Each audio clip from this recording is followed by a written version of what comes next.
Am I live this time? I am. Hey, what's up, everybody? It's Stacey Storino. Normally, I'm from Joe's Dairy Bar and Grill, and we have our own YouTube channel. So if you are a restaurant owner, a food service establishment owner, and or you're just a foodie, you do want to go over and check out the Joe's Dairy Bar and Grill YouTube channel. Subscribe. We do plan on adding more content to it. But I've had a heck of a time getting on live, so I apologize to my regular students who should be tuning in shortly, because usually I do go live on Fridays at around 8 a.m. Eastern Standard Time. Sometimes I have a hard time getting a connection, but usually I'm pretty good about 8. Okay, so today we are talking about how to save a restaurant or a food service establishment business. Some of the news that went on, while this is live today, some of the news that went on recently from last night and such said that like 150,000 more restaurants / food service establishments are about to go under.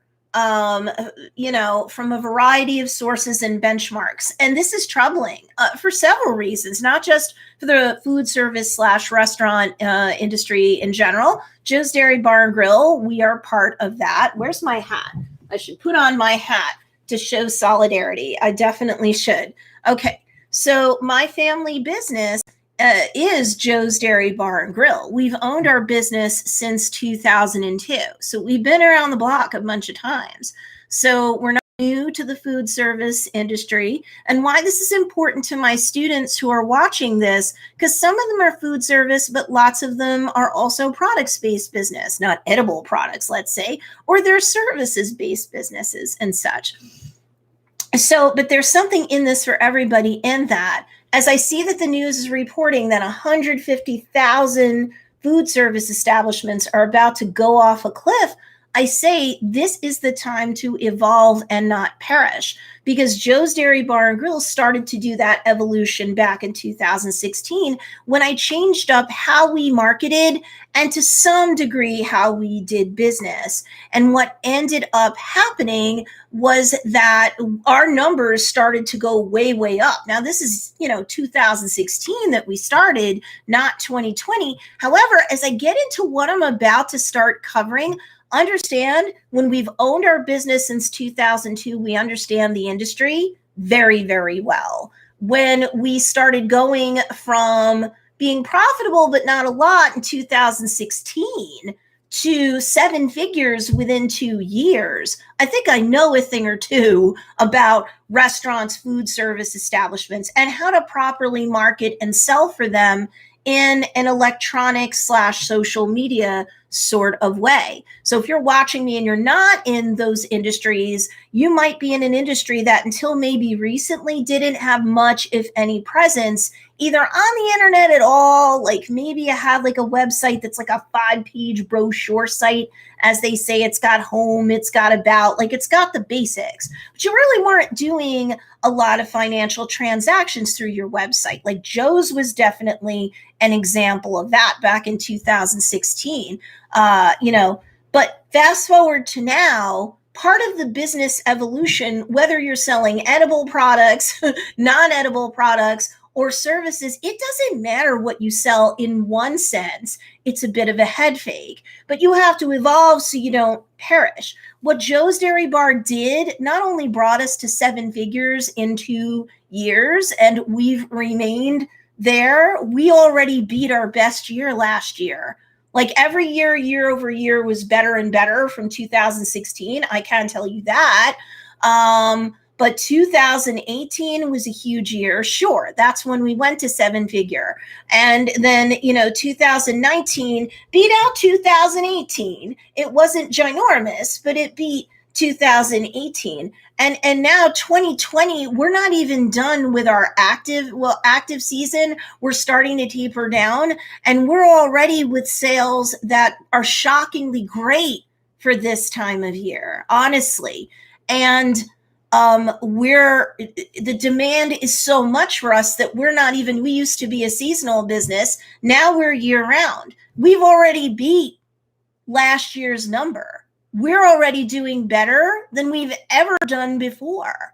And like I said, 2016 to 18, I catapulted us to the 7-figure range. So what can I say to you? Hey, Andrew George, what's going on? Let me just say hi to Andrew. Please make sure, I kind of just came rampaging in here. Please make sure that you give this video a thumbs up, whether you're watching it live or on the replay. And out of interest, whether you're one of my regular students or not, please put hashtag live, hashtag replay. I can kind of get to see who's showing up when. Hey, Donna, what's going on? Hi at Transformational Healing by Donna. Hi at Andrew George. Yay. Oh, hi Daniel. I like to say hi, especially if you're one of my students. I like to say hi when you pop on. So make sure you give me a thumbs up. And if you know anybody who owns a food service establishment / restaurant, right? Food service establishment is like the big umbrella under which restaurants and like seasonal shacks and everything in between fall, right? Whether it's franchised, it's a mom and pop shop or anything like that. Please do me a favor and share this out on your social media, on Facebook. Definitely share it out. Grab the share link down below, right? And share this out because this is really important. The restaurant industry is expected to lose another 150,000 businesses in just America alone. And I know that I have a global audience in terms of not just my YouTube channel, but in terms of my students. So while this disproportionately affects the United States in terms of the stats that I have to imagine that throughout the world, food service establishments are kind of touch and go. To be fair, no matter what kind of business you have to be careful or you're not profitable, right? When it comes to food service establishments, they are on a razor's edge, especially if they don't know what they're doing. It's a very delicate business, as anybody who's been in food service could tell you. Ooh, hi, Lisa. Oh, I love that you use the sun. That's fun. Thank you. Good morning, good afternoon, good evening. Thank you for watching live. Thank you for watching on the replay. Hi, Lisa Grayson. Okay, so you guys who are my students, you can throw in whatever questions you want because that's part of the reason why I try to go live on YouTube. I have a bunch of different students in a bunch of different Facebook groups. So I was like, let's have a field trip once a week at the very least when I do a live on around 8 o'clock in the morning on a Friday, Eastern Standard Time, so I can serve them. But today's topic, I was going to do a different topic, but last night I saw something that being in the food service industry upset me greatly. And I want to get the word out that you don't have to lose hope, that you don't have to go off a cliff, right? Financially, and just say, that's it. We're going to try and survive day by day, week by week, and hopefully we'll just make it. And if we don't, we'll blame the Rona, right? If we don't, we'll blame politics. We'll blame whatever it is that we want to blame. And meanwhile, that's not the way to go at it. The way to go at it, really, folks, is to evolve so that your business doesn't have to perish. And again, a lot of what I'm about to say is going to, give me a thumbs up if you're on here and you haven't done that already. That helps with the algorithm. I appreciate it, guys, as I see more people coming on. Cool. So, but no matter what business you're in, a lot of what I'm about to say is either directly applicable to you or it's something that, can at least spark a change for you. You have to get, how do I say this? Food service establishment doesn't have to fall off the cliff the same way Joe's Dairy Bar and Grill didn't, and we're having our best year ever. If we shut down today, we beat our 7-figure year last year, and that's amazing. And if you asked us back in March into April, if we ever thought we could say that, we would say, no, we cannot say that. We're about to be decimated. Everyone's afraid. Everyone's staying home. We're in upstate New York. We're not in a Mecca. We're not, you know what I mean? Like, we're just upstate in where, New York, right? Like, where? And yet we not only beat last year's we not only hit a 7-figure, we beat 7-figure. What the heck? Well, this is what I'm about to say, and this is why I'm asking that you share this out on social media so people will either see this live or on the replay. And I want to go for a little bit because I really want to try and serve up some value for people who aren't normally my students and or are in the food service industry and they saw the news and went, holy crap, we're about to fall off a cliff. You don't have to. You don't have to. The very first thing you have to do is decide that you can't continue to do business exactly the same way that you've been, whether you're food service or not. You have to evolve with the times. And if Corona and everything else that hit in 2020 doesn't make you see that, I don't know what does. Ooh, hey, Jacqueline. Oh, man, what did I miss? And good morning. Hi, Jacqueline. I was just saying, and if you could share this out, Jacqueline, because I know you know people who go to food service establishments and or may own them, and they need to see this. So give me a thumbs up if you haven't already. Please share this out on social media, because I know of that of which I speak when I'm talking specifically about restaurant/food service industry, but you guys can take away a lot of stuff too. And a lot of the students that I see that are commenting, I'm preaching to the converted with you, but at least you can get a confirmation that you should continue to double down. People say, and if you're food service, hang out for a second. People say that they are going to do 74% of all of their shopping, not just holiday, but everything else online with stuff delivered to them through the end of the year. Okay, at the very least. And that was a Google poll that was taken. So if you're food service, especially if you're more of a classic restaurant, you just went, oh crap, what does that do for me? I'm guaranteed to be destroyed. No, you are not. Because yes, you might be used to the regular dine-in situation. And I'm in New York, although I'm quite a bit away from New York City. I used to work down there full time, for the better part of 2 decades. So I can tell you, I understand it's devastational. If people eat in a dine-in restaurant, only 25% seating capacity at best, folks are allowed to, do, sidewalk, and in the roadways, they're blocking off roadways from the city all the way to upstate New York where I am. They are blocking off the roadways, sure, to allow diners to sit in the street with all the appropriate measures taken. But it's getting cold. So a lot of food service establishment owners are like, I'm screwed. That's it. It's going to get cold. I'm going to lose that foot traffic. I'm going to lose that seating, and 25%. And if we go back down on any of the phases in New York, especially, let alone full-blown lockdown, isn't that it? Isn't my goose cooked? No, in much the way that a lot of my students, and some of them do have a brick and mortar business, although most of them are completely online. They're selling on Etsy. They're selling on a website of theirs. Maybe it's a bit of both. You too, food service establishment owners, can come together and evolve so that you don't have to perish. And part of that is embracing what Google just told you. 74% of everyone polled said they are getting everything imaginable online and or delivered to them. What does that tell you? Okay, it sucks. You might have a dining room that's basically going to collect dust at worst for a while, and or have 25% seating capacity at best, especially as it gets colder and you lose the outside dining. But if you haven't doubled down on delivery and takeout yet, and curbside delivery where applicable, this is your time to do it. And having a bunch of old-fashioned thinky stuff going on isn't going to save your goose. You didn't evolve, now you're going to perish, right? Because sooner or later things dry up. And like I said a few minutes ago, the food service establishment restaurant industry is a very delicate industry under the best of circumstances to be profitable, let alone hugely profitable. Ask me how I know, but the stats also say that. Google it, it's vettable. Use the search engine of your choice.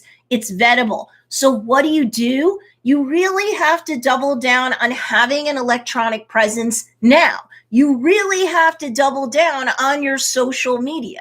Now, you really have to embrace, and believe me, there are places that either have not embraced delivery or, takeout, or they're barely doing it. Okay, I hooked myself up with Grubhub and DoorDash, and all right, and now I'm barely getting any takeout. And you see, Stacey, this doesn't work. I've already done it. Screw you. No, this is more like you're not driving traffic to that arm of your business. to do business. Pre-existing students of mine, let them know in the comments down below. Say something. Haven't you learned that it's one thing to have an Etsy shop and or your own website and to have a presence on social media even? It's another thing to treat each platform and each digital place that you are in as a sales funnel, right? So like it might suck if you're a sit down restaurant and you're paying for all that square footage right now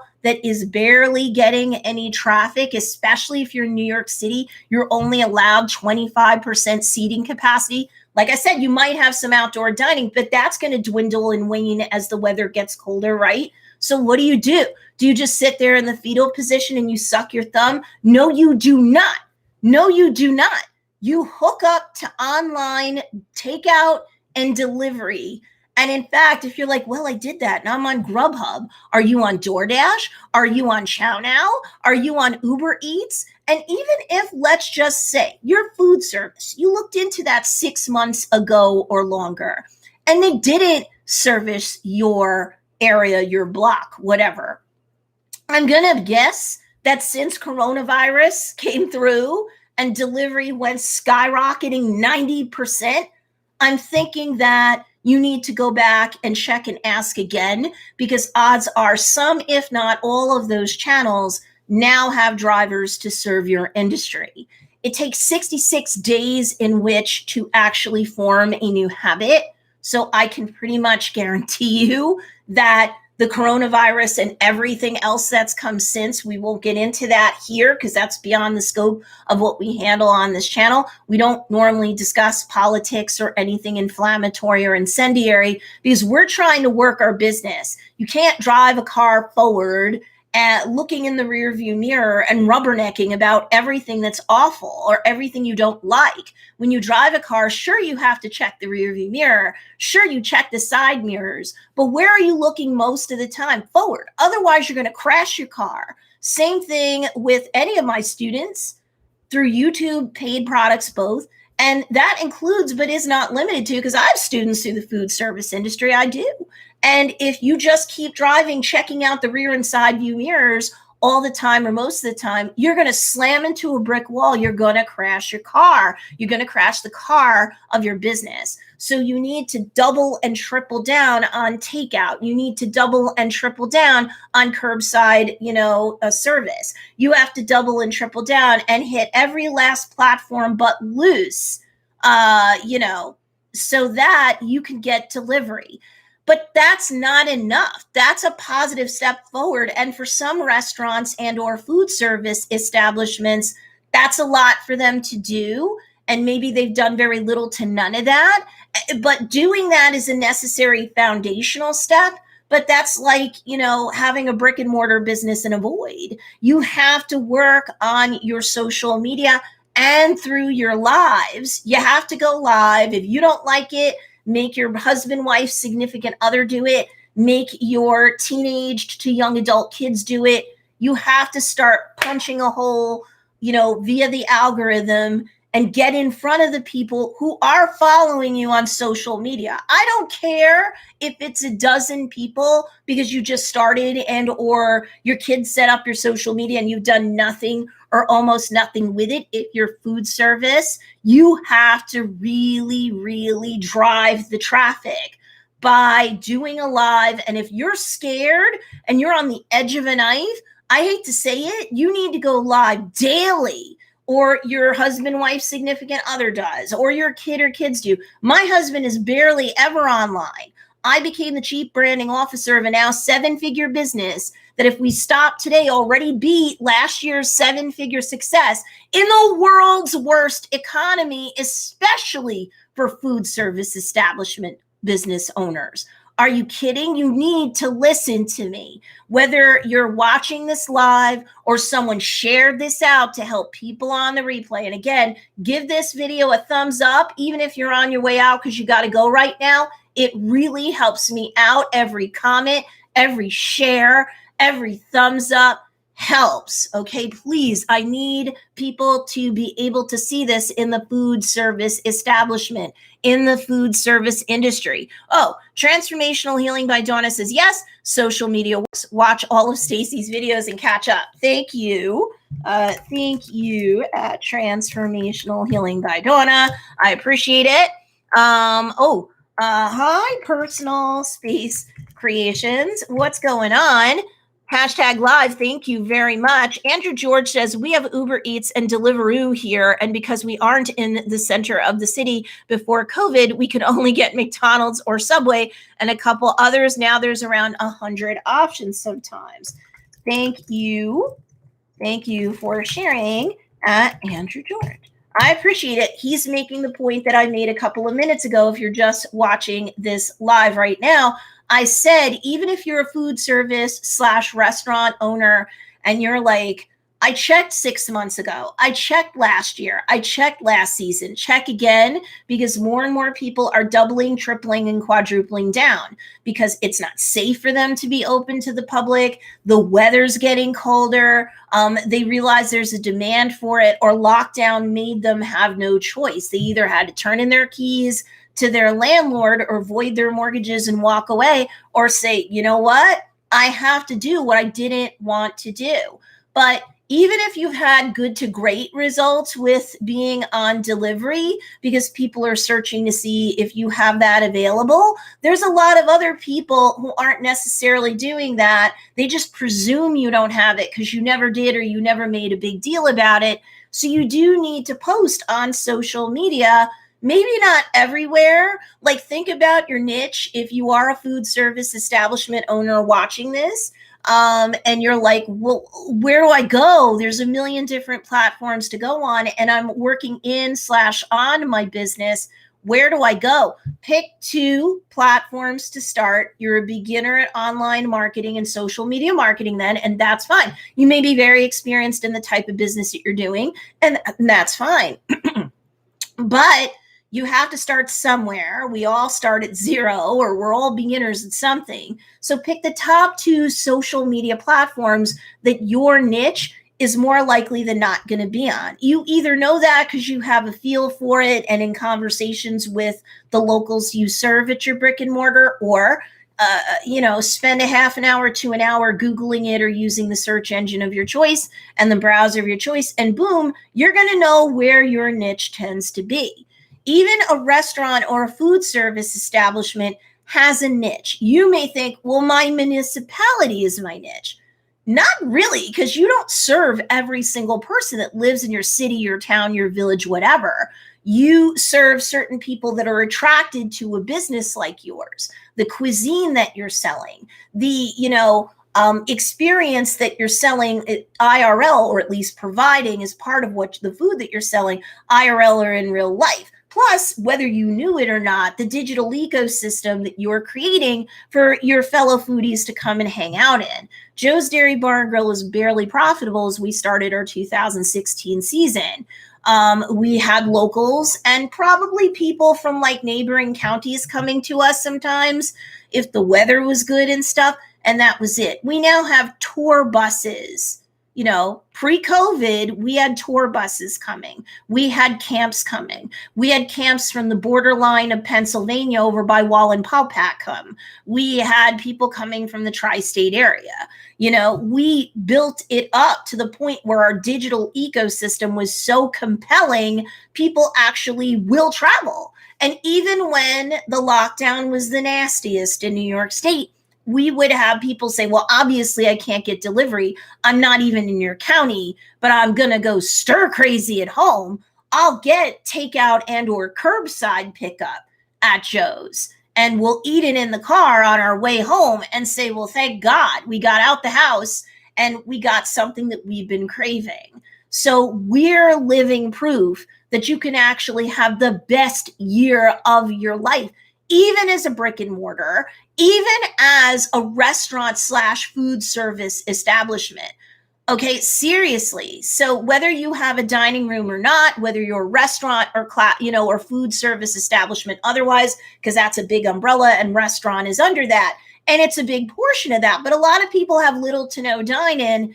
you might have even been known for takeout, but you could get more people from the other municipalities whose borderlines touch yours to come to get your takeout, to come to get your curbside delivery, right? They can't get delivery because they are too far out. But it doesn't matter. You can literally compel and draw people to your brick and mortar. So even if they're not allowed to walk inside, if you have an ability for them to order online or order by phone, and yeah, a lot of people are paying for stuff, especially post-COVID, not so much in cash anymore or as much. They're using credit cards. They're using debit cards. They're using, contactless payments like Apple Pay and Google Wallet.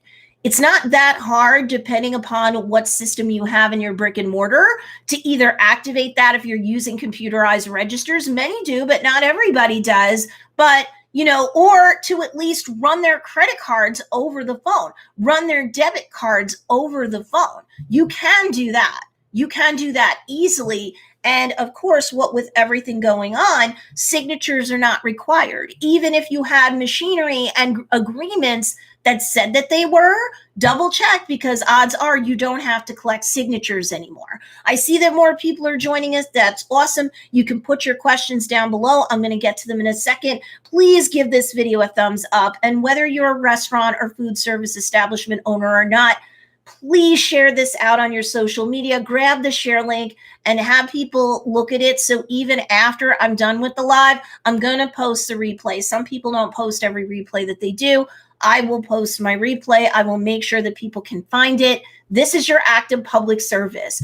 I'm going to fight this. I want my students to understand 150,000 restaurant and food service establishment owners are expected to go out of business anytime now. No, I don't want that to happen. I believe in my brothers and sisters who are fighting the good fight to work as an essential service provider and to provide food to people, especially if there's supply chain issues, especially if people start hoarding more supplies and products and food, which we're seeing an uptick in that. I know things are starting to happen in Europe. I know 3 more hotspots opened up in New York State where I am. It's time to stand and deliver. It's time to fight the good fight.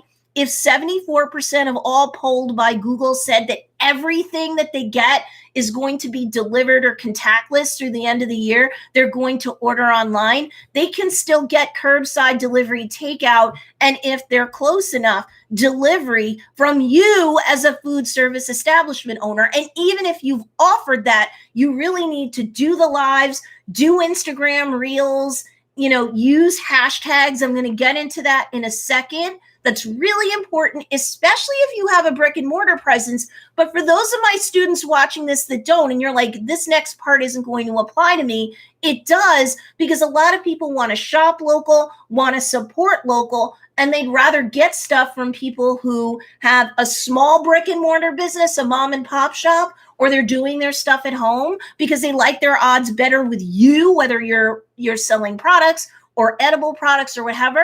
They'd rather do that than go to these big box stores and warehouses where there's more and more people touching stuff and they're around it longer. So they have better odds of having healthier options with you, even if you're selling non-edible products, right? So hold on. I'm going to get into hashtags in a minute and how that helps everybody. So stick around, make sure that you share this out. Andrew George says there's so much competition. If I haven't heard of them, I just ignore them. They need a way to stand out. Absolutely. Daniela says social media marketing is so important. Stacey's videos are 24 karat gold. Don't waste a moment. Thank you, Daniela. I know you've been learning a lot recently and you've been applying, and I'm really proud of you. Sharon Shively says, good morning, hashtag late. I got on late because, again, I'm in upstate New York where it's not always good. I can go through long jags and stretches where it's not bad. Today was hard to get on at 8 a.m. Eastern Standard Time. If you're new to this channel, please make sure you subscribe, hit the bell notification, select all. I do put out produced videos 3 and 4 or 5 times during the week. I definitely do lives every Friday at around 8 a.m. Eastern Standard Time. It depends on when I can get on, but usually I'm pretty good. Metals and Pieces. Melissa Pickle is here from Orange County. Girl, I am so sorry to hear that your county flared up as a hotspot. That sucks. Good morning. Happy Friday. Hashtag live. And Teddy says hi. Hi, Mr. Teddy. Hi. Hi. Let me put that down here. Hi. Oops. Hi at Metals and Pieces and Teddy. Yay. Okay. Personal Space Creations. This is Bridget. Just shared with 2 of our downtown businesses that are interested in rocking their social media. Thank you for helping the brick and mortar businesses. You're welcome. Definitely. I'm going to put together a challenge group that is meant for brick and mortars. I'm going to be approaching a lot of food service establishment owners. It will be free. It will be 5 days of no pitch. If you want to know how to get onto that, I need to prepare a separate email list for that. I saw the news late last night and had to pass out. I will put the link down here. Join the challenge. Join the free 5-day no pitch challenge to save your brick and mortar here. The link I'm going to give right now is going to be, you'll get a free guide to dealing with difficult people. Which I guess everyone can use, right? But I'll create a separate email list. And I will, if you get on this email list now, you'll get your free guide to deal with difficult people. Always useful no matter who you are and what you sell and who you sell it to. But I'll make sure also I email a separate link for you guys to get on the right email list for the 5-day challenge. Holy guacamole. But yes, so you don't have to be food service to be able to deal with this 5-day challenge.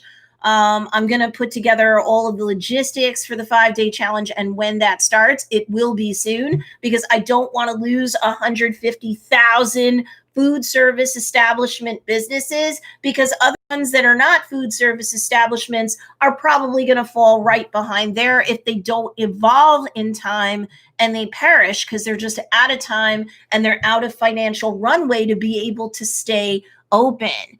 And that would be a pity. So thank you for helping the brick and mortar businesses. Absolutely. We are giving out stylus pens with a signature.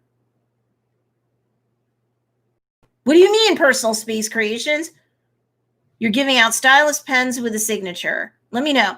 Andrew George says, I find it so weird that the U.S. still uses signatures. We stopped using them and switched to PIN only in 2006. Yeah. Well, you know what, Andrew? And this kind of not only talks about what the U.S. is doing in terms of that, but, you know, this is talking to all businesses in general, and not just governments. A lot of governments and businesses were just hanging out with bloat, and we'll get around to that. If it's not like a burning dumpster fire, we're not going to prioritize it because probably legitimately, whether you're a government, a brick and mortar business or whatever, you have how many other things competing for your attention. I'm going to guess it just wasn't a priority to push that. But since COVID, hello. So COVID has forced a very hard, fast, and in some cases, a scary evolution. And we'll just focus on businesses because that's what this channel is about. It has forced a heavy evolution. And a lot of folks perished either immediately once COVID hit in terms of their businesses now, or not very long thereafter. Some of my students might recall one of our dear friends, the Storino, a friend of the Storino family, he had a deli. And, as soon as COVID hit, he said, I can't do this. I can't do online. I can't do social media. And people just came in here to dine and eat. So that's it. I'm going to give my keys back to my landlord. Thank God the landlord allowed him to sign something to just void the lease and he wasn't going to sue him. And he got out and he gave up a business that I don't want to tell you how much money he plowed into, let alone time, let alone bandwidth. And he just walked away from it. How many people did that and or had no choice not long after that because they're either in food service and or they're in a business where the profit margins are so delicate that they had to give up or they felt they had to give up. What a pity. And I don't want that to happen to another business.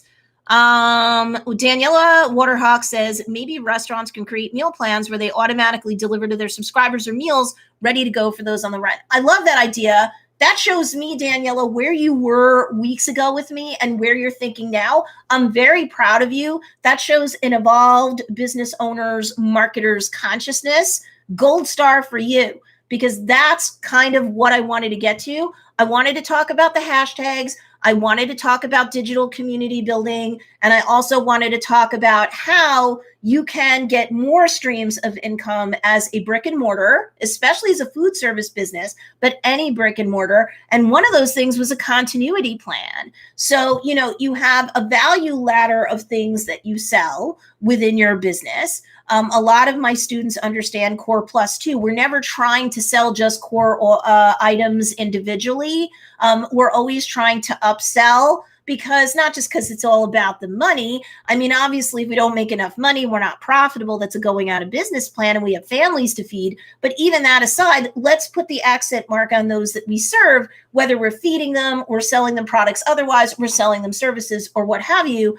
You need to be able to have a situation where you're marketing things. You can occasionally spotlight products individually, but what I like better is core plus two, where you're helping them to solve a problem or address a need or desire with a core item that they very likely came to you for in the first place. But you're also pairing with it not one, but two other things that either represent a more detailed solution and or will solve the next 1 to 2 problems that tend to pop up after you've solved the original issue. Now, how this plays out depends upon what you're selling and who you're selling it to. As many of my students know, we refer to this as your niche, your pitch, your product, and your sitch or situation. If you're food service, you're like, how do I do this? Joe's Dairy Bar and Grill, we got pretty good at the window, and through social media at times, we got, and lives especially, wherever I could think to do it, because I do most of our lives, not all of them, but most of them for Joe's Dairy Bar and Grill. And if you've not followed it on Facebook, we're working on almost 11,000 people on Facebook with really good organic reach. Do not pay to boost posts. That's a waste of time.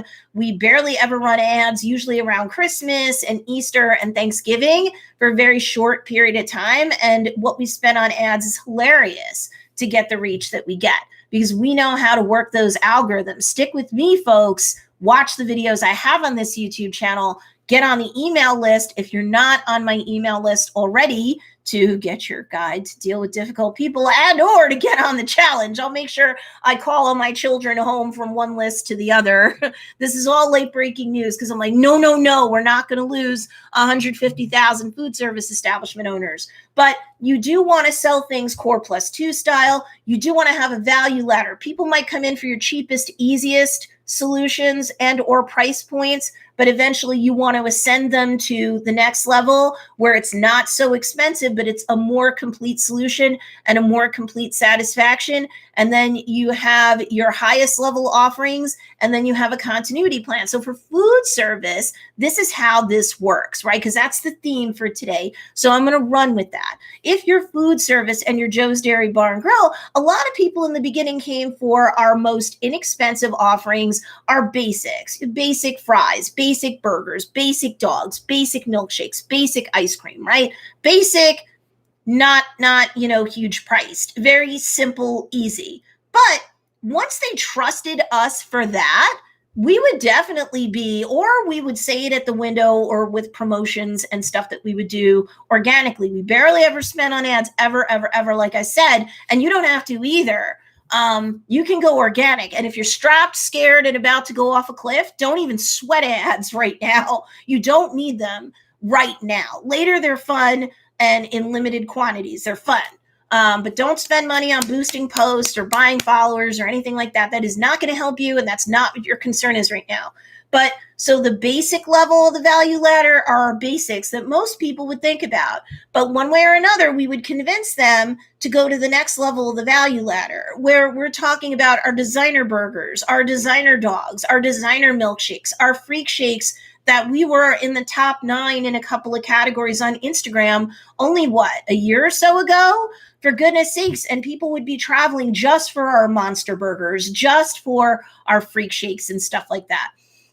And you're going to pay more, but it's a more ascended kind of different solution. And then our most expensive stuff are our designer cakes and catering. So that's like our value ladder at Joe's Dairy Bar and Grill. If you're food service, that's an example for you, right? So people aren't coming automatically to us to spend $10 on a burger, and especially in upstate New York, okay, and like $10 to $15 per shake. And now we have people coming who will buy 4 milkshakes and spend 40 to 50 bucks just on the milkshakes alone. And then if they're all getting, or most of them are getting, the designer burgers and dogs, we have $100 bills on people who might have just come to spend 10 or less with us if they could get away with it before. And it's not taking advantage of anybody. You need to have basic level offerings for those who can't, won't go higher. But for those who want to, especially after they get to know, like, and trust you more through your social media, through your IRL or in real life, servicing of them to the extent that that exists. Even my product space people who are selling through Etsy or websites or a bit of both, they are all about providing great packaging, what kind of inserts are in there, the excellent customer service, the 222 follow-up. I follow up 2 days after they get their order to make sure they got it, they opened it, they're happy with it. It doesn't matter if you're selling jewelry, makeup, or whatever, right? Then within 2 weeks, you're following up with them. Do they have any questions? How are they using it? Here's some additional ways to think about using it or enjoying your products, repairing and or maintaining them, or whatever's applicable. And in, 2 months, you're definitely following up with them to see if they need more. If you have consumable goods that are like literally consumable goods, like a food service establishment owner would, it doesn't matter. Are you selling candles that burn down, incense that they use, oils that they're going to finish using, makeup, skincare, whatever? Well, that stuff, they're going to have empties within 30 days or less. You might need to tighten up your follow-ups that you're following up in a month and not 2 months. Does all of this make sense? Let me know. Give me a big old thumbs up, no matter who you're selling to, what you're selling, and what kind of business you are. Thumbs up, subscribe, hit that bell notification, select all. You definitely want to be notified when I go live if you have questions that you want answered. Daniela Waterhawk said some credit cards companies have hands-free machines now. Yes, they do.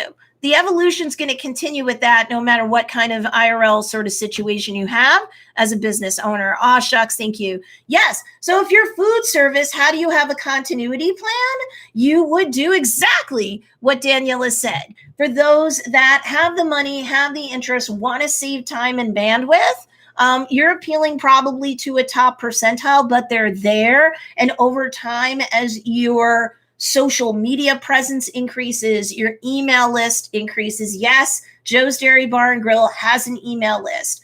We're this 960 square foot, thing in the middle of nowhere, New York, and we have thousands upon thousands of people on our email list. If we print out a coupon or a BOGO or something like that, it is guaranteed printing money all the time.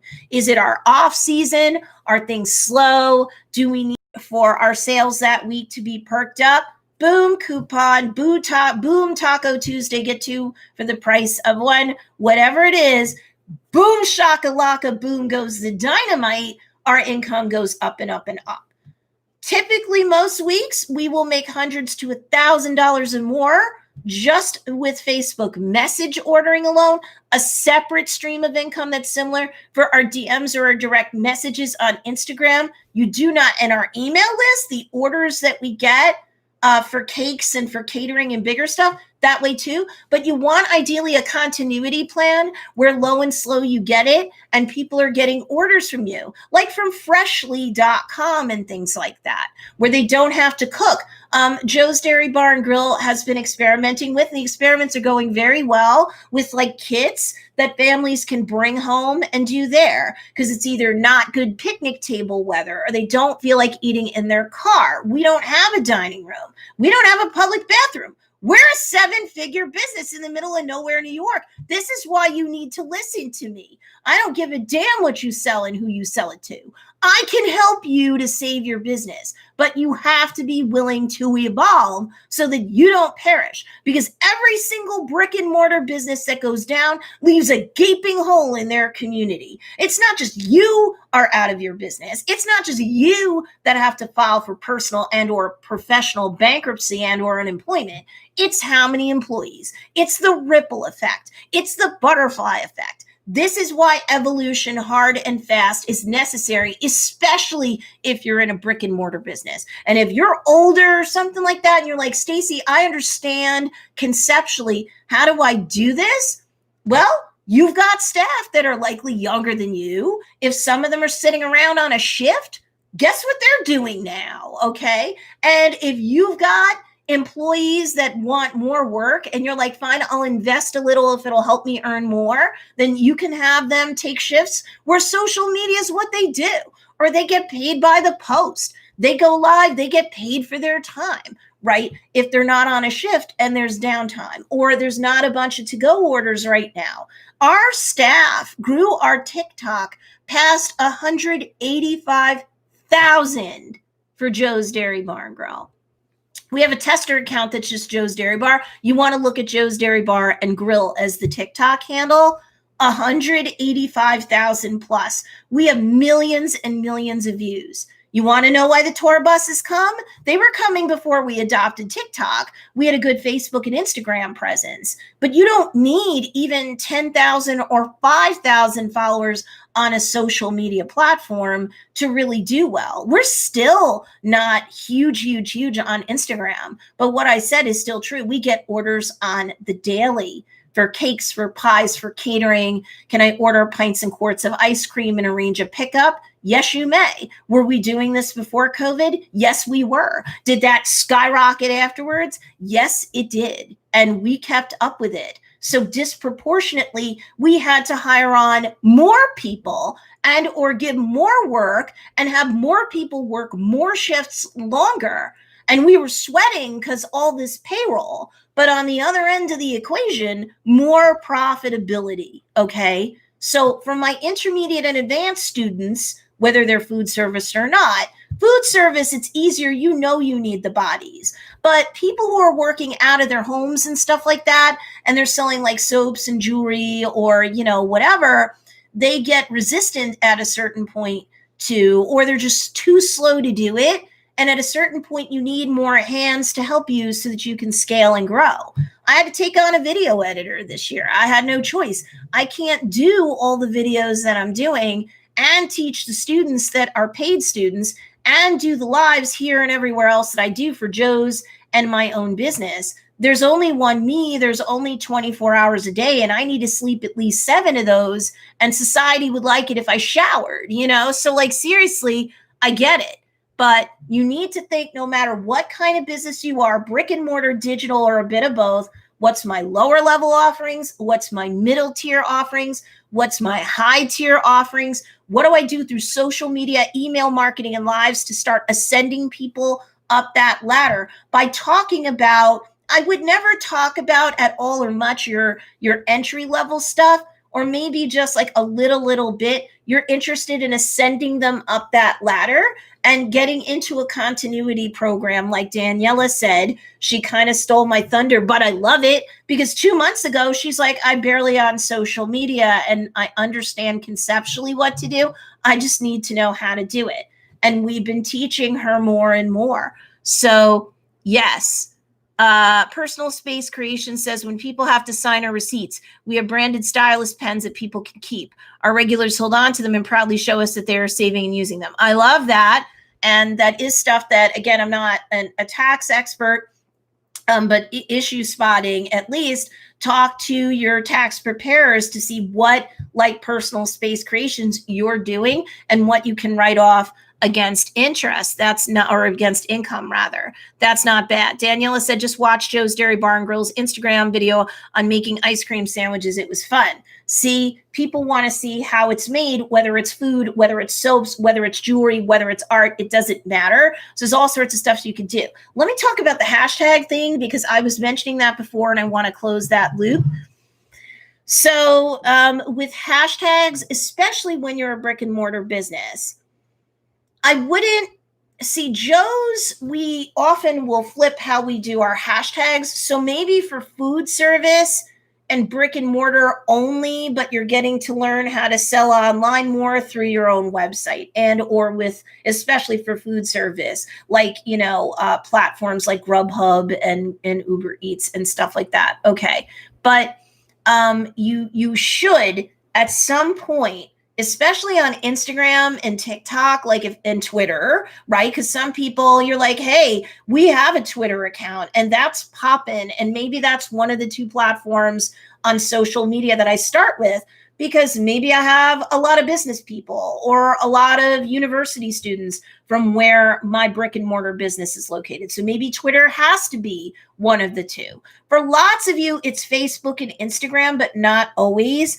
And if you're doing Instagram reels, you can easily repurpose them for TikTok. Just don't use any reels that have copyrighted sounds and or songs in them. You need to strip that out if you're going to repurpose like that, or just have naturally occurring sounds like people talking, or wind whipping through the trees if you're outside or something. Okay, you can have sound that you can take from platform to platform, but if it's copyrighted music or sound effects, just because one platform has the contract with the creator of that content doesn't mean that the other platforms do too.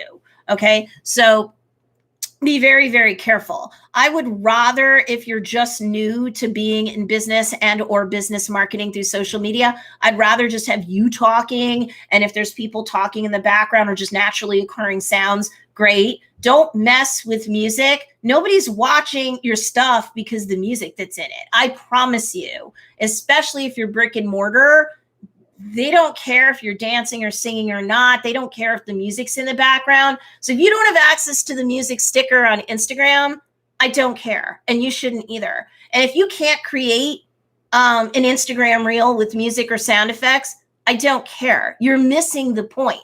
And grieving over that and pacing and perseverating over that, or trying to shake down the internet to figure out how you can get the music in it, you are just pacifying your subconscious mind that doesn't want you to put out the content. Man, my face is flaring up hot. That doesn't want you to put out the content because it's not perfect enough yet. So you can stay in your little cocoon because, I can't publish Instagram reels and I can't do YouTube shorts and I can't do very much of anything because I can't get it perfect, or I don't have all the options. You're running out of time. You want your business to fall off a cliff?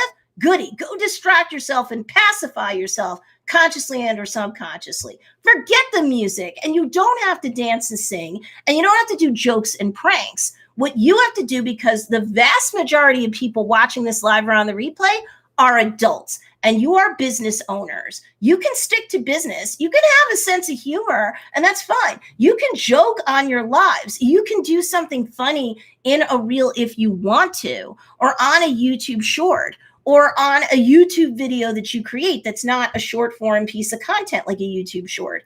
But please, I would rather you worry about showing people what you do, who you are as a business owner, who you serve, why you serve them, why you love what you do and who you do it for, how you can solve their problems, how you can satisfy their desires, how you can feed them, how you can give them a better life in lockdown, out of lockdown, doesn't matter.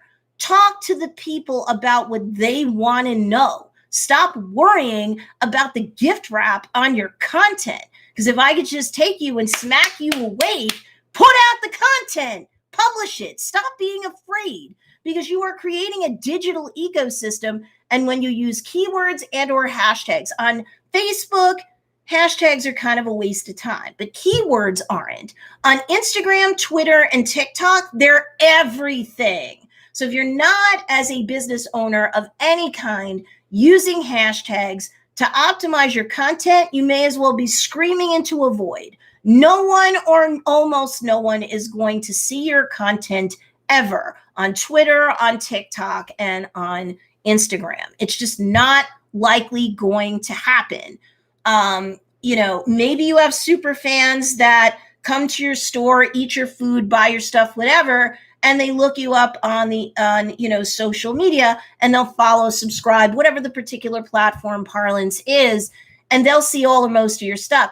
But that's such a small piece of low-hanging fruit. You have to throw out what I call digital breadcrumbs, which are content that's properly optimized for the platform so that people find you in search to come back to you. They lead to you. They weren't searching for your restaurant. Excuse me. They weren't searching for your shop, but they were searching on stuff that interested them. And then they find out about you because you published that piece of content and you optimized it for staying with the theme, your food. So with Joe's Dairy Bar and Grill, we do often start our hashtag cloud with it will include our name because we've been around for a very, very long time. But if no one's searching for you because you're new, you're relatively new as a business, you have little to no just organic following from your customers, I would put your hashtag business name in the hashtag cloud, but the first 1, 3, 5 hashtags in that hashtag cloud or grouping should really be, if you're brick and mortar, it should actually be your municipality, your location, and then the municipalities whose borders share yours. Because especially if you're food service or you're something that isn't sold online at all or much right now for whatever the reason, people are more so going to come to you, even if it's lockdown and even if you're an essential service, which food service establishments are. No one's closing us down. We need to help feed the public. And as a lot of people found out with the supermarkets, they could get wiped out. There could be supermarket supply chain issues. But as anyone in the food service industry knows, maybe occasionally as a crutch, you run out to the local supermarket while you're waiting for a delivery. But overall, you're not getting your supplies from the supermarket. And you're not likely getting all or most of your supplies from their suppliers. You're getting it from suppliers that serve your industry. Those suppliers did not tend to run out of anything. We never worried about toilet paper at Joe's Dairy Bar and Grill or Casa Storino. And very quickly, a lot of those restaurant supply companies opened up. Not all of them. You do have to ask. You do have to know where to look. But a lot of them, so that they could continue to do well as businesses went out of business and or tamped down what they ordered because they went the wrong way. They ran away from the problem instead of to it with a solution. They didn't evolve. They're just surviving. They're not trying to thrive, right? So what happened is, some of these restaurant supply companies, they did start personal accounts. So we have a personal account and a professional account at Joe's Dairy Bar and Grill. We ran out of nothing. But also, we have to be supplied. So if the supermarkets blow out, sell out, whatever, you can at least come to us so we can feed you. Okay, we didn't sell toilet paper, but people were like, I came, and this happened because we're upstate New York. This happened for weeks where people were like, I can't get any chicken, or fish or beef. I can't.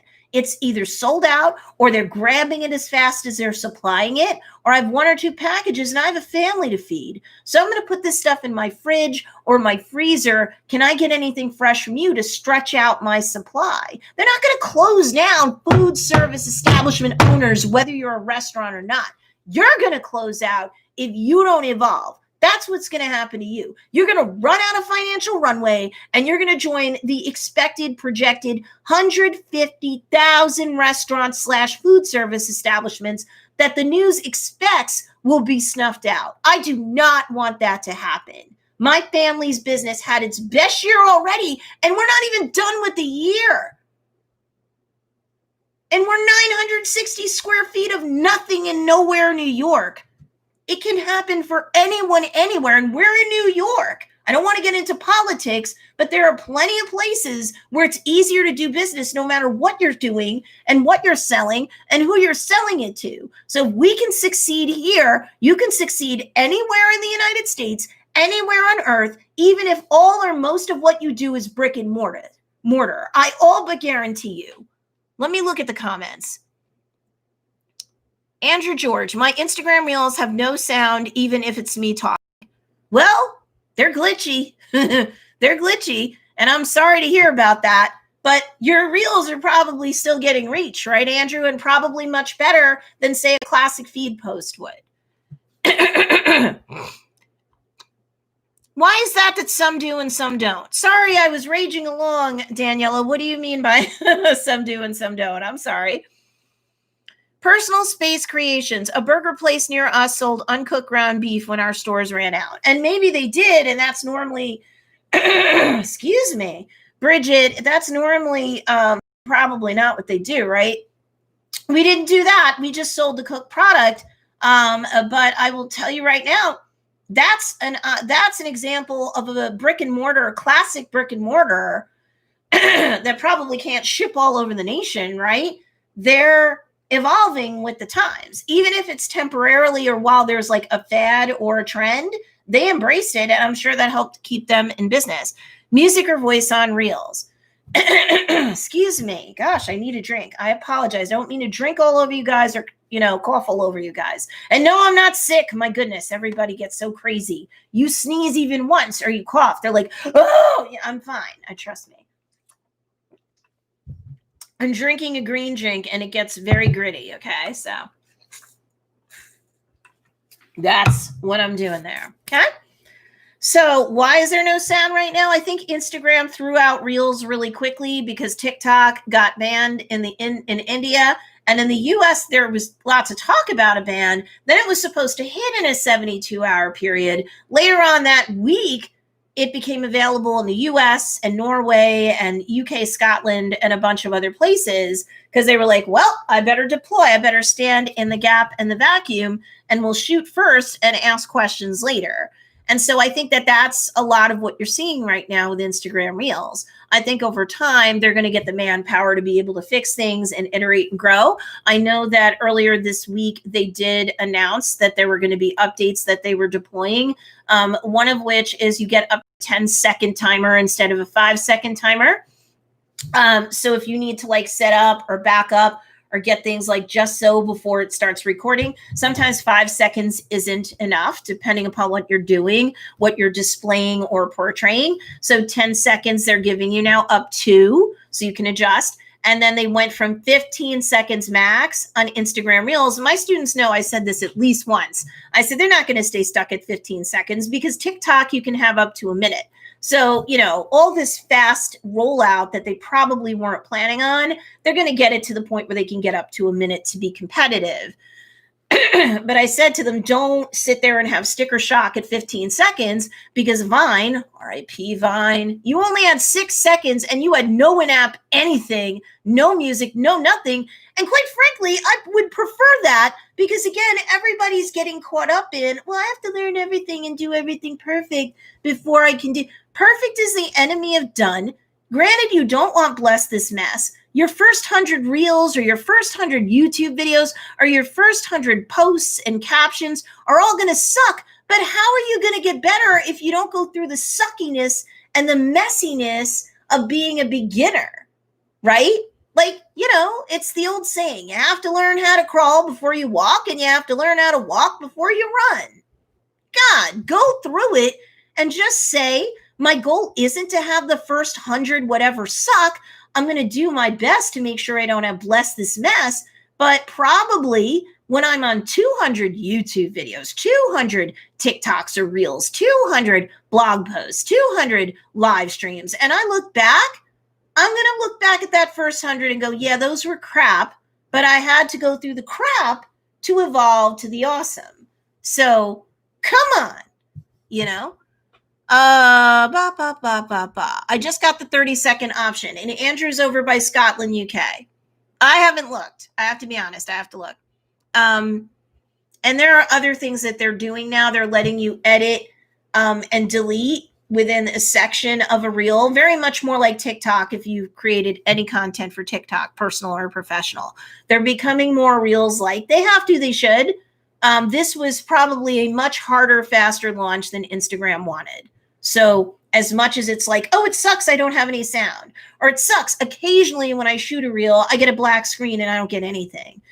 That's honestly because they deployed it a lot harder and faster than they were prepared to do. They first had it beta tested, and I'm talking Instagram with Reels. They first had it beta tested in like France, Germany, and Brazil. Those are smaller countries, comparatively speaking. They're not as populous as India and the US and elsewhere, comparatively speaking. I am painting with a broad brush here. And the social media use is huge in India and the US. We're two of the biggest users, content creators, and or consumers on the planet. That's why they start with us often first. Okay. So try to think about, and if social media is new to you, especially professionally, you got to have some patience. There's going to be growing pains anyway. And if things are shoveled out hard and fast to stand in gaps in two of the most important markets on planet Earth, when you're a platform owner and or you're in the content war, there's the quick and the dead, right? So you have to have some sort of basis of comparison and some sort of like, that's even not the best way to put it, but you have to have some sort of perspective, I'm saying, and just be patient and not give up on it. Because again, your subconscious mind is trying to keep you in the playpen of the certain and the safety as a business owner, as really anything and anybody doing anything. So, any last excuse, consciously and or subconsciously, to get away from something where you're new at, or you're not the best at, or you're scared of, or you're not certain of. How many of my students in March going into April initially started asking the question, does it make sense to even sell anything right now? Who needs jewelry right now? Who needs whatever it is I'm selling right now? There's millions of people across the globe that are sick.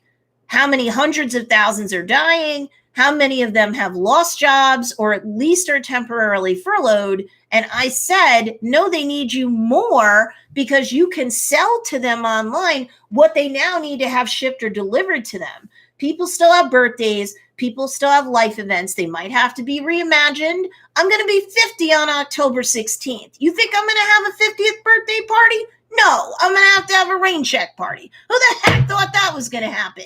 Am I going to crawl up in a ball and suck my thumb and be in the fetal position and say, oh, I can't have the 50th birthday party I always dreamt of? No, I'm going to live life. I'm going to have the best kind of like experience that I can have with the few people that I know I can safely get together with. And it's not going to be what I want, but I'm still going to do it up to the nines for what I can do. I'm going to have to reimagine it. And I told my students back in March that the same thing was going to happen. People were still going to have parties.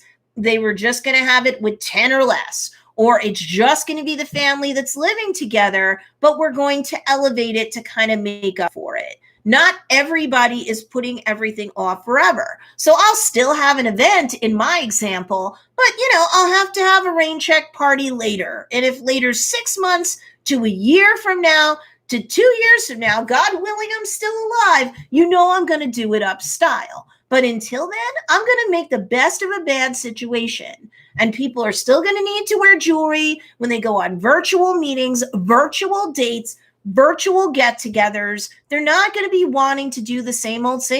And this is life and how we're living it for the next 6 months, year to 2 years. So most people are like, I'm not going to lay down and die. If I want something, I need something, I'm going to do it. Even my students selling home decor, people had, what would I call it?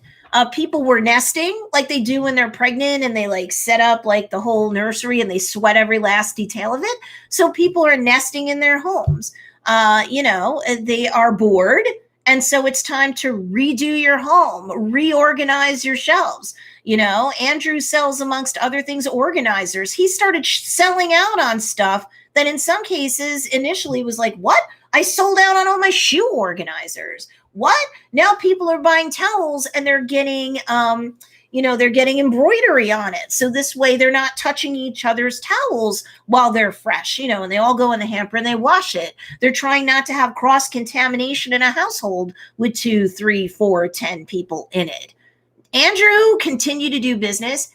Everyone continued to do business. And March, April, May, we had the 400% club going. So people were going, I have 400% more sales, 400% more opt-ins, 400% more following me than I did last month, And so on some or all levels, they started going up, up, up. How many of my students were beginners who launched collections that sold out on anything, including stoneware, anything? So food, people need food. They need to eat. We're going to be an essential service. No one's shutting us down in the food service / restaurant industry. We're shutting ourselves down, and that can't be allowed to happen. So especially with brick and mortar businesses, you have to be able to use hashtags, and probably earlier on in your hashtag cloud than my other students who are selling from home. They don't have a brick and mortar location. Although for them, still somewhere in their hashtag cloud, for them, a little bit further down, I would put not just the name of their business, because no one's necessarily searching for you in the beginning. As you get bigger, they will. So maybe let's see, if we're looking at Instagram and we're talking about hashtags and you're talking about a feed post, an IGTV video, which could be the replay of your live when you go live, and for your reels, you're allowed up to 30 hashtags. Use all 30 hashtags. They each provide a connection point. They are breadcrumbs. So you're spreading out 30 different breadcrumbs so that people find the content and they find you and they come back to you, right? But somewhere in there, and if you're brick and mortar, it has to be higher up. If you're not brick and mortar, it should still be in there, but lower down in your hashtag cloud, you need to put the hashtag for the municipality that your business is in. You have to put the hashtag of all the municipalities who have borders with your business, because people want to, if you're brick and mortar only or mostly, they have got to come to you. And in the beginning, while you're just building up your power, they're willing to travel 20 minutes, a half an hour. Some people are bored, especially on lockdown. If you've got takeout, curbside delivery of anything, not just food, but products, they're going to travel because they're bored. A lot of people traveling an hour one way is no big deal. They do that for work 5 days a week, a lot of them, right? So it's like, I would definitely go an hour radius out. And then I would not just do the smaller municipalities like villages, cities, towns.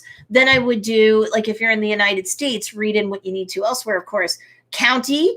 So for us, it's like Hopewell Junction and East Fishkill and all the stuff that touches our borders. Next, it's Dutchess County. Next, we're in the Hudson Valley region. So you might want to tag regions before you just jump up to New York State. As you might imagine, there's a lot of competition for anything that's got hashtag New York State, right?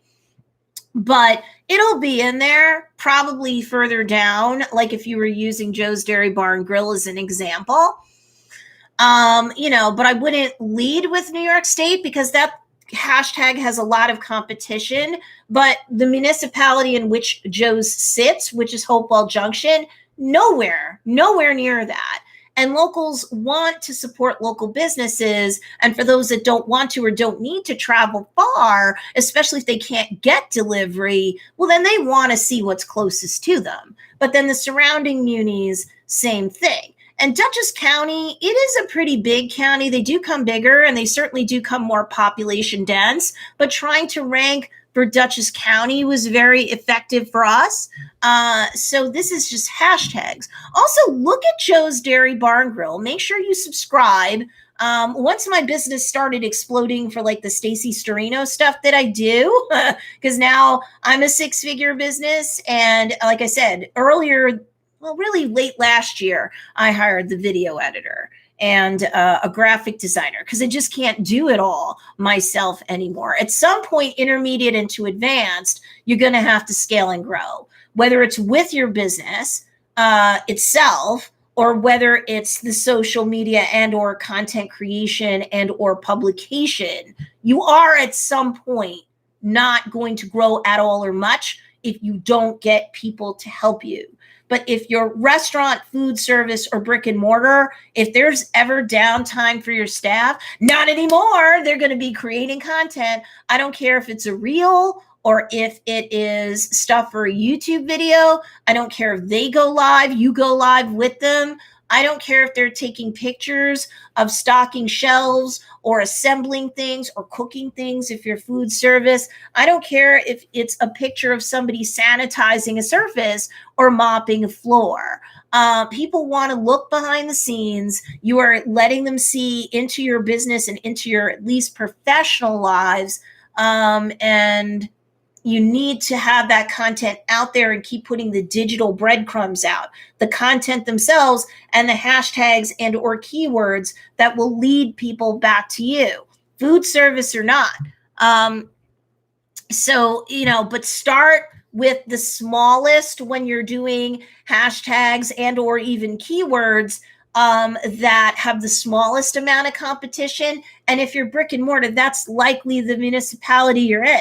Unless you're in like New York City, most of us are not, or the functional equivalent of that outside of the United States. So starting with your local muni, you have a better chance to be found by people who want to follow you, people who are curious about you, people who don't mind getting on your email list, people that don't mind shopping from you. And they're more likely to get delivery from you, whether it's food or not. So start with local and it's automatically smaller and you can rank higher, faster, immediately and or over time for it. Like Joe's, we've got Hopewell Junction and the surrounding municipalities on lock. And our hashtags for Hudson Valley and Hudson Valley Foodie and stuff like that. Oh my gosh, the amount of business it's helped to drum up. Bye, honey. I see you. Oh, see you. My husband's going off to Joe's Dairy Bar right now. We're actually hiring 2 more cooks. We just can't keep up with all the volume. And this is the end of like our busy season. And we need 3-4 people in the kitchen at a given time just for the hot food. I'm not even talking about the ice cream and the milkshakes. We have 3-4 people on a shift, each serving a window. Then we have a prep department, which we didn't even have until mid 2017. We didn't even have it. I should tell you, my husband was the only cook from open to close 7 days a week from 2002 when we bought the business until mid 2017 when we started to hire on cooks. And like one person, unless it was like super busy, perfect weather on a weekend, could handle the kitchen. Perfect busy, weather and or busy weekend, my husband would help them. By 2018 going into 19, that was impossible. We had to hire more cooks. And now we're hiring more cooks than we ever had before. We're not going off the cliff, and you don't need to either. Personal Space Creation / Bridget said they don't normally sell ground beef and even got a special license to do it. Yep, and I bet the municipality bent over backwards to help them. To take care of their customers. They are thriving now that some local bans are lifted. Yes, we're learning. Whether you agree with what governments did or didn't do, or you agree with some of it, you disagree with some of it, or anything in between, they are all evolving as well. So you have to look, if you're in the U.S., federal, and then the state in which you sit, food service or otherwise, to see, because like on the daily, stuff could change too. But they don't want the businesses to choke out, because that means that more people are going to be unemployed. The butterfly or the ripple effect from that is deleterious. It's destructive to communities. And then there's less businesses paying tax, and it all has a chain reaction where we all fall down at some point. So this isn't just food service and brick and mortar. This is everybody. We need more people doing business, but you also need to have a digital presence. If you don't have a digital presence, or you're not doubling or tripling down on it, you are going to lose. And that is food service too. Joe's got a website. We could have thousands of people go to our website a month. Thousands. And they now can order through our website. And they can get delivery from 2 different sources with us. Uber Eats still doesn't have drivers for us, although close. And they said, keep checking back. We want to make sure that we have enough before we tell you, because we know you're higher volume. We don't want a bunch of pissed people. So at some point soon, Uber Eats will join. For us, Grubhub and Chow Now, where the delivery is fulfilled through DoorDash. All right. But normally we'd either be closing down for the season or we'd just be like, well, we're going to taper off and sell what we have and probably by Halloween. No, we're open year round now. The amount of orders that we get now in a day for delivery, curbside pickup, and takeout combined equals what we used to do like for a week. All right. We are living proof, and we're a 960 square foot over glorified shack in the middle of nowhere, New York. If we can do it, you bet your damn bottom dollar you can do it. Chin up. Chin up. I can take you there.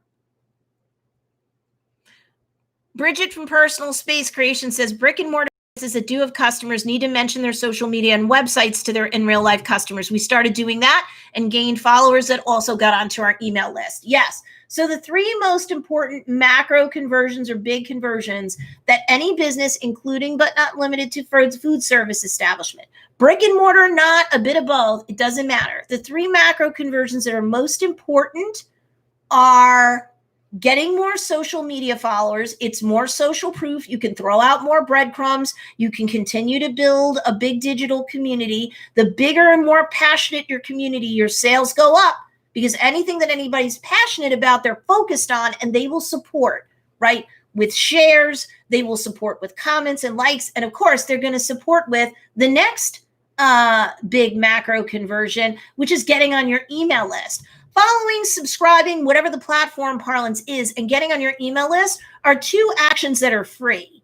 If they subscribe to you, they will get on your email list. Or if they find a piece of content, they get on your email list, they're going to subscribe to you either immediately or go, oh, how did I forget that? Those two conversions can come together or not a lot of time in between. And they're both free, so they're frictionless for people to do. If you are not growing your social media and you are not growing your email list, even if that's growing low and slow in the beginning, because we all start at zero and stuff, and we all get better at doing the thing by doing the thing, right?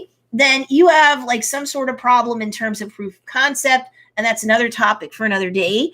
At 10 a.m. Eastern Standard Time, I have to jump into one of my paid student Facebook groups. So but I do have some more time while we're live. Please make sure that you give this video a thumbs up if you haven't even either live or on the replay. And please, I don't often say to share out my YouTube lives. I probably should, but this is an important one. I want the food service industry to get either go down swinging or at least be able to pull up before they face plant.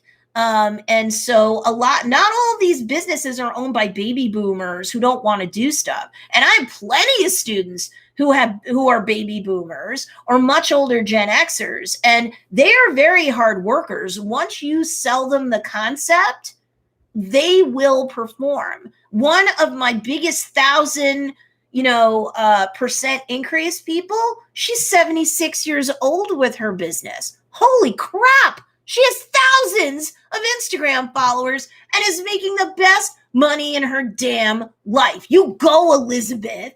You know who you are. And my socialgram shortcut people know who Elizabeth is. Damn, I am proud of her.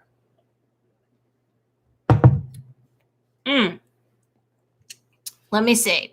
Sorry, this is a live and this is my breakfast. But the third big macro conversion, let me close that group. So the first is they follow you. The second is they get on your email list. The third is they buy from you, right? And that's, of course, not to sound selfish, but the most important macro conversion out of all of them.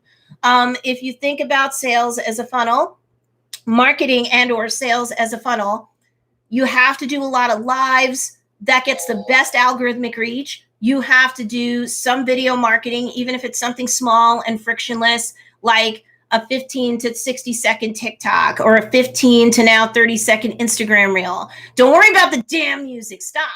Get it out there. Don't worry about the sound. Get it out there. Okay. Those things get the best algorithmic reach. And then pictures and quotes and jokes and, pictures of your food or pictures of your products. You don't just want your feed to be a parade of products and a tsunami of sales announcements. You're a business, so people do expect a fair number of that, of course, right?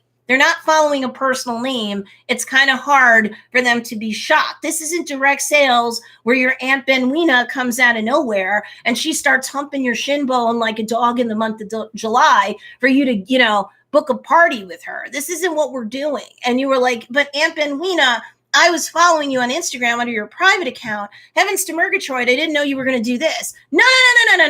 This is they're following a business. Your business, unless it's an eponymous self-named business, there's no mistaking. And even if you have an eponymous or self-named business, the content that you're putting out, the captions that you use, and even at least some of the hashtags that you use will make it very clear to anybody with two eyes and a working brain that you're a business. They can't get pissed when the next post you do or the next live that you do, you are talking about an upcoming sale and warming up your people.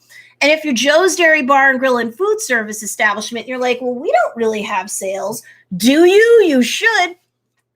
Sorry, as I do a close-up and all that green stuff is on there. Sorry, having my breakfast here. Apologies, that was nasty. Perfect Santa me done. Okay, so seriously, we do Taco Tuesdays, buy one, get one taco free. Boom. We send out a coupon, save 20% off your purchase today. Boom. If you have computerized registers, you can have discounts programmed in. Probably YouTube can teach you how to do that. Boom. Or a call to customer service for the register. Boom. You can do it. Okay. You can program it in. What else can you do? Or if you don't have computerized registers for a food service establishment or not, calculators, most of your employees have calculators on their phones, or you can provide them with old-fashioned calculators so they're not touching their phones so much, and or you don't want them to have phones on them when they work. Although, again, any sort of dead time or in-between time, they should be creating content for under your account. You should log them in under your Instagram account and or Facebook account and have them do a live or have them do a video or have them do a post, right?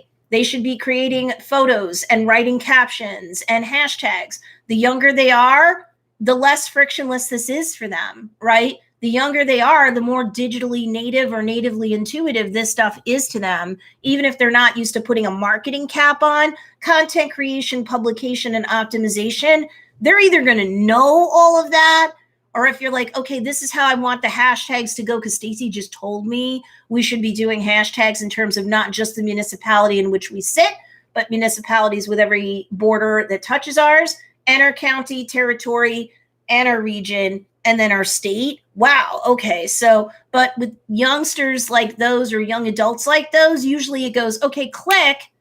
You might have to remind them once or twice, but then they're going to be able to optimize even better too, to get you more reach for your brick and mortar, no matter what it sells. Andrew George says, I live in the largest suburb in Europe, and there's barely any content on the hashtag, but people definitely check it. It brings in tons of eyeballs. One of Stacey's best tips. Thank you. Because it works. It works for us. I had proof of concept. I had other food service establishment owners that take a knee to us. I even have a school district is it in Hopewell Junction or East Fishkill, that particular school district? They started mimicking us to get words out to parents, not just through the PTA. The PTA does their own thing. I have school districts mimicking me, and it's a big one. Shoot.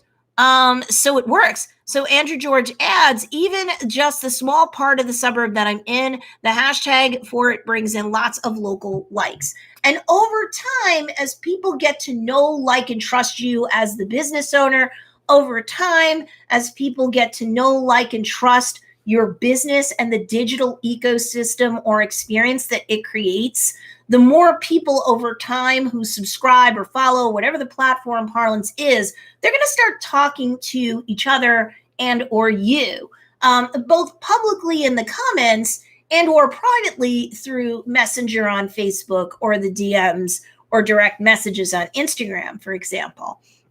In the beginning, it's hard. We all start from zero. It's a bit of a hard slog, but you can ask friends and family. And like Bridget from Personal Space Creation said, if you have any sort of foot traffic, it's not enough to like put up signs and stickers in the window. Like, yeah, definitely do that. Food service or not, definitely do that.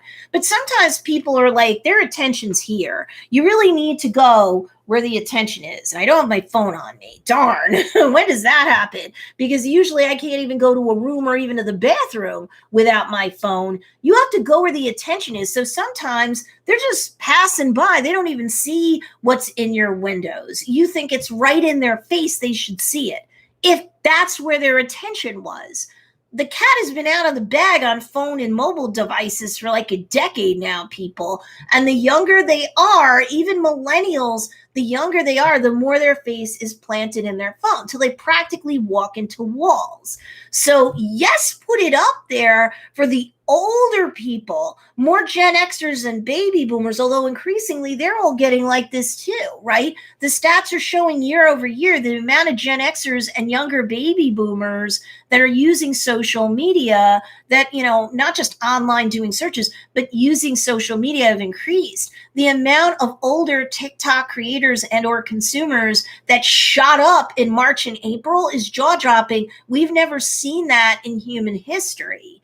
So evolve or perish. Brick and mortar, online, bit of both. You need to go where the attention is. So yeah, you can put stuff in windows, but the more important thing is to make sure that you have a presence on social media and you are using hashtags, or on Facebook or elsewhere, keywords, right? Because really hashtags are like just keywords that are, if it's not just one word, it's like keywords, like 2-3 words that are slammed together, right? There's no spaces, with a hexadecimal symbol in front of it.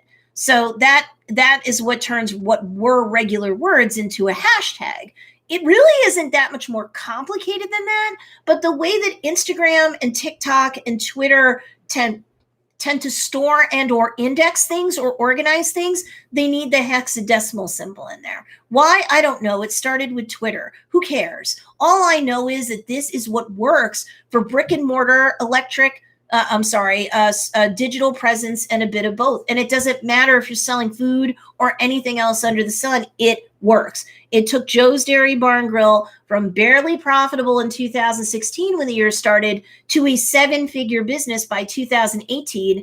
And year over year, we've been doing better, including this year. And it's not even over. And we're hiring more people, and we are doing better than even last year. If food service can do it in the middle of nowhere, New York, and we don't even have 1,000 square feet to operate out of, there is no excuse. What I teach works.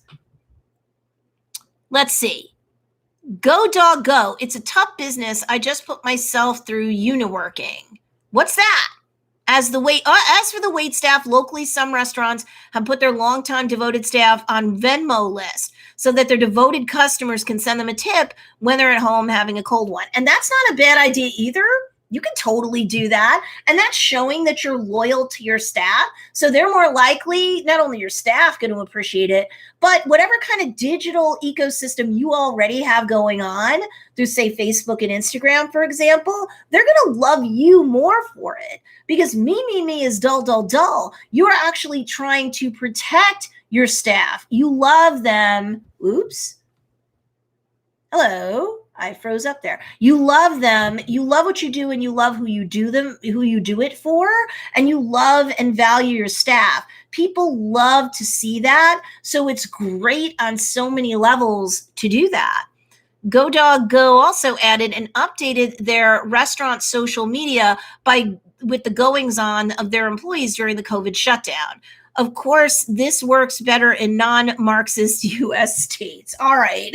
We don't normally talk about politics here, but I'm in New York. If we can thrive here, you could do it anywhere. Okay. You could do it in California, and you could do it anywhere between. I got to sip some more. I don't mean to be rude and sip on you guys. If you guys can put in any other questions, comments, or observations you have while I do a quick sippy sip, I'll be sure to acknowledge you and address any of the questions or concerns. Joking. Yeah, go dog go. I hear you. Guys, make sure you give me a thumbs up. I see more people coming on. Make sure you give me a thumbs up. It really helps me out both live and on the replay. Live, it'll ping more of my 1,000+ subscribers. On the replay, it's going to help because more people are going to get the notifications. And you don't want to miss my weekly lives, which I have a theme, and then I do a lot of Q&A with both paid students and people who follow me on YouTube. So free coaching, why not? You can also get on the email list link that I put there. I'm going to be doing a 5-day challenge to help save brick and mortars. Totally free, no pitch. Okay. So although I shared a link, at least on the live, that will also get you a guide for dealing with difficult people. I will have a separate email list set up for the challenge. I just saw the news late last night and I'm like, I got to go to bed. I got to get 7 hours of sleep. And then I have a big, long day full of lives on Friday. So this is just perfect as the enemy had done. You'll sign up on that email list if you so choose. And then you'll get another email at some point over the next couple of days that will say, oh, and if you wanted to participate in the 5-day brick and mortar challenge, I'll think up a snappy name for it. Here's where you go to join that list. So no worries. But I'd rather get y'all now. Let's see. University. I get it. Okay. Thank you. Signs worked before the internet. Yeah, I know. Like Bridget and her husband have owned a brick and mortar for what is it? At least 20 years. I have several of you that have had brick and mortar businesses and or online businesses for a decade, 2 decades more. Onika Ben Schwartz, who isn't here right now from Design Pretty, she had over 20 years of experience and her business has just shot up over the last year since she's worked with me. I don't do one-on-one coaching anymore. I do some products where I do one-on group coaching and or you just get the product and it helps you. But this, I'm not pitching right now. It's not where this is coming from. I'm just pissed that they're saying another 150,000 restaurants / food service establishments are expected to bite the dust soon. It does not have to be this way. And even if you don't sell food, you can definitely benefit from what I'm teaching. And even if you have, just a digital presence only, which a lot of my students, that describes them, their business is still skyrocketed, even when everybody started to shed jobs, even when, people were getting sick and unfortunately a lot of them dying. Everybody's like, nobody's going to buy jewelry, makeup, clothes right now. And I'm like, yes, they will, because they still, hey, Rebecca, I'm just seeing that you got on now. Sorry. Hi, girl. Very proud of you too. I know what you're doing, and that's awesome. So here's the thing, like we need to grow our digital presence. We need to use hashtags or on Facebook, even keywords. So keywords that I would do would just be important words that you put in the captions that correspond with your picture post, your static image post, your video, your live / replay. Anything that you want to have found in search needs to be there. I don't see any evidence hardcore right now that says it needs to be near the top, but I like to at least have some of that in my title where I can, and, definitely have it be part of like that sexy hook that gets somebody to tap on Facebook or Instagram, like more or see more. The algorithm picks up that you got involvement just from them going and unpacking. So both on Facebook and Instagram, it's more likely either going to suggest out your content, push out your content to your current subscribers or followers or more, even if they don't comment, even if they don't give you a thumbs up, even if they don't share or save a feed post or something. That still counts as an engagement. That's going to be more likely than not going to get your stuff suggested out and pushed into the feeds of your followers. Personal Space Creation says 6 years in Alaska, going on our 2nd year in Tennessee. Ooh, I love Tennessee. I was a professional balloon artist / free painter / children's party planner for 25 years before that. I knew you were in business for at least 2 decades. All of that counts. All of that counts. Does anybody have any questions for me, especially if you're predominantly brick and mortar, whether it's food service or not? You can put it down either live or on the replay. Sometimes when I save these lives, all the comments disappear. And I know that when you hit edit, they definitely disappear. But I know when you just go to save it, they shouldn't disappear. But I've had a lot of YouTubers of various sizes, because I'm in a bunch of different groups, say, man, no matter what I do, I shed the comments, which is a pity. I think they're working on that. because they finished moving everything over from the old creator studio to the new one. So now they're just tweaking things. So hopefully the comments survive. If they don't, I will make sure that I put a link down below for people to get on an email list with me on the replay, and I'll swap it out for like the good one as fast as I can. But today I've got a packed day. What is going on really quickly? I'm going to give you guys like a minute or two to ask me any questions that you have or any comments that you have. I need to sip something and check something in Slack really quickly. Okay. Because I'm getting parched. Oh, okay. That worked. That's good. That's good. Oh. I love it. This is a good sign for Friday. I have not one but two solutions from my staff now. Woo, woo!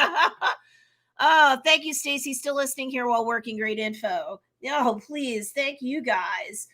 Dawn is another one of my students who is very experienced at business, and her business has continued to grow because of what I've been teaching. So I'm very proud of her, Andrew, everybody, Rebecca, everybody who's on here. Bridget through Personal Space Creation. She's older like I am. Design Pretty isn't here right now, but man, Donna Waterhawk came to me more recently, and she's learning a ton and implementing a ton.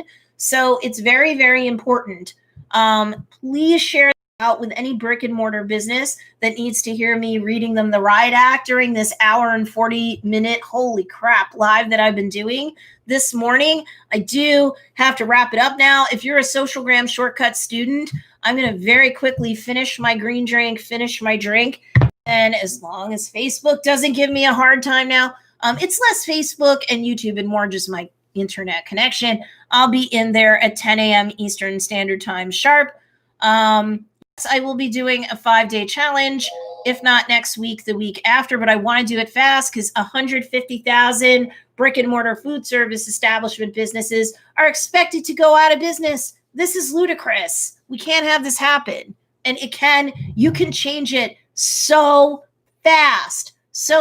And brick and mortars, in a way, have a bit of an unfair advantage because while I think that people do, like Andrew George said, because he's totally remote with what he does. He works his business from home and ships stuff out from home, whether he's selling on Etsy, a website, or a bit of both. And he said in the comments, hopefully they don't disappear this time, but he said in the comments that more people are finding him because he's using local hashtags, right? And then expanding out from, surrounding local municipalities to the one that he's in. And then, county, territory, and then region, and then like state or big country, right? But one of my students, Jocelyn, isn't here right now. She may see this on the replay. Love to Lebanon, Miss Jocelyn. She's in Lebanon. Holy crap, is it crazy over there, that poor woman. But she took a business and her shop door got damaged from the huge blast that happened there weeks ago. And a lot of people were like, that's it. Everything's reduced to ashes. Literally, I'm out. And she was like, no, I'm going to stand and fight. Her business has gone way up because she's one of my paid students.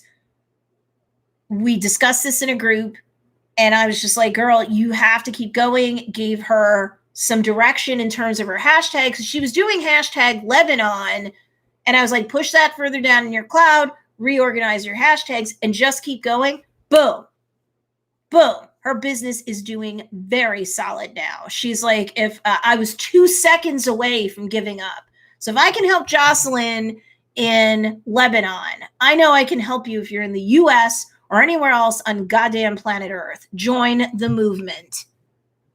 Go dog go. I coach youth sports with 2,000 kids. We sold cheap banners for local companies and the restaurants for the ball fields. They had specials for families, signed up for the youth program. It's the little things in the restaurant business that can pay off. Yes, and do those things. For sure do those things, especially if you have a welcoming community, and most of us do. That is worth doing. That will bring you some return. That can help you continue to have runway to continue to run your business on. You run out of runway, you're done.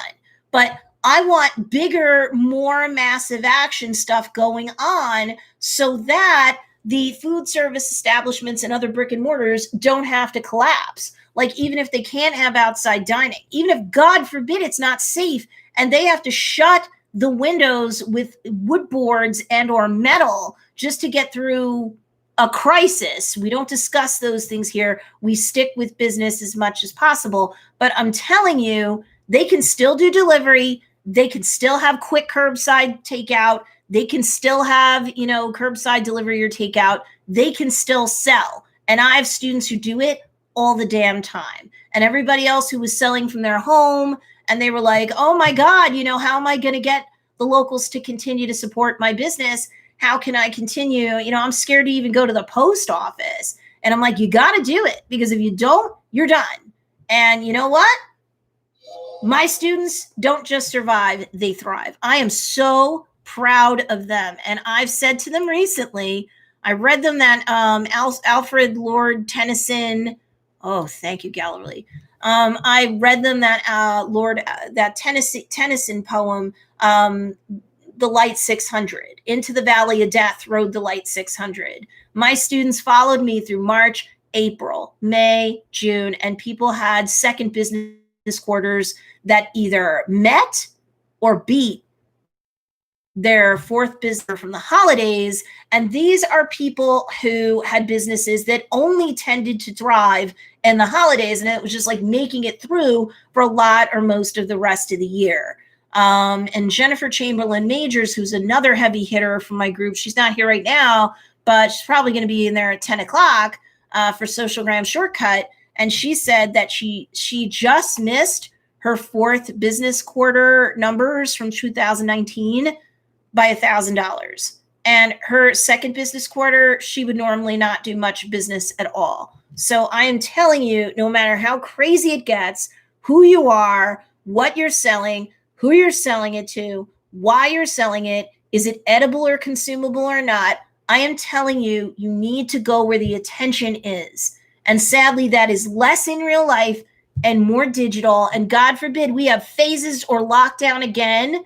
Europe starting to entertain it or starting to do some soft implementation, right, Andrew? Where you are, it's like 10 or less, or whoever lives in the house, right? That's it. So it's already happening. It's already a happening thing. You want to make sure that you are where the attention is. You can get more business by putting out more social media content that allows more people to find your business, to support it with follows, to support it with shares, to support it by getting on the email list to stay up to date, to get inside scoops. And yes, occasionally coupons and sales. 60% of all people who opt into an email list consciously want to be sold to, especially when they know they're signing up for a business's, email, right? So you all need to do it. If food service establishments, mom and pops are like, we're not a franchise. Why would we have an email list? For the same reason why Joe's does, because every time I run a sale, it's printing money. Anytime I want to get the word out, yes, people still open up their emails. It's one of the first things they do in the morning. They don't skip a day of checking their emails. And if they know you're providing value, savings, or both to them, they will open maybe not every email you send out, but over time, all or most of them, right? So, but you need to also have content that shows them you're a business owner. So if you haven't gone to the link in bio or the link in my profile to get a coupon good for 20% off your next trip to Joe's Dairy Bar and Grill, you should do that. You're doing a live, you remind people to do it, and you have copied and pasted in the first comment, this is the link. Get the email. People don't need to join an email list just to join an email list. What downloadable, what freebie, if you're not food service or product space, can you offer that they want that will benefit them? Everybody else, it's a coupon. Go crazy. All right. Andrew George says, yep, no visitors in the home and max 6 outsides, and some areas have stricter rules. That's Europe, and we're starting to have hot spots in the U.S. Don't be scared. That is not helping you.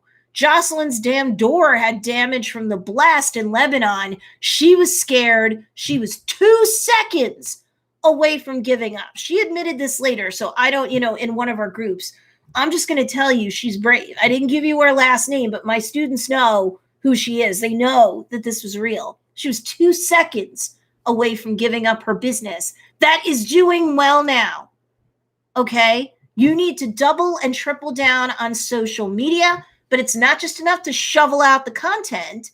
That's a step in the right direction. You have to optimize it. You have to optimize it so people can support your local business, buy from you if you're brick and mortar and it's food or it's stuff that's hard to deliver,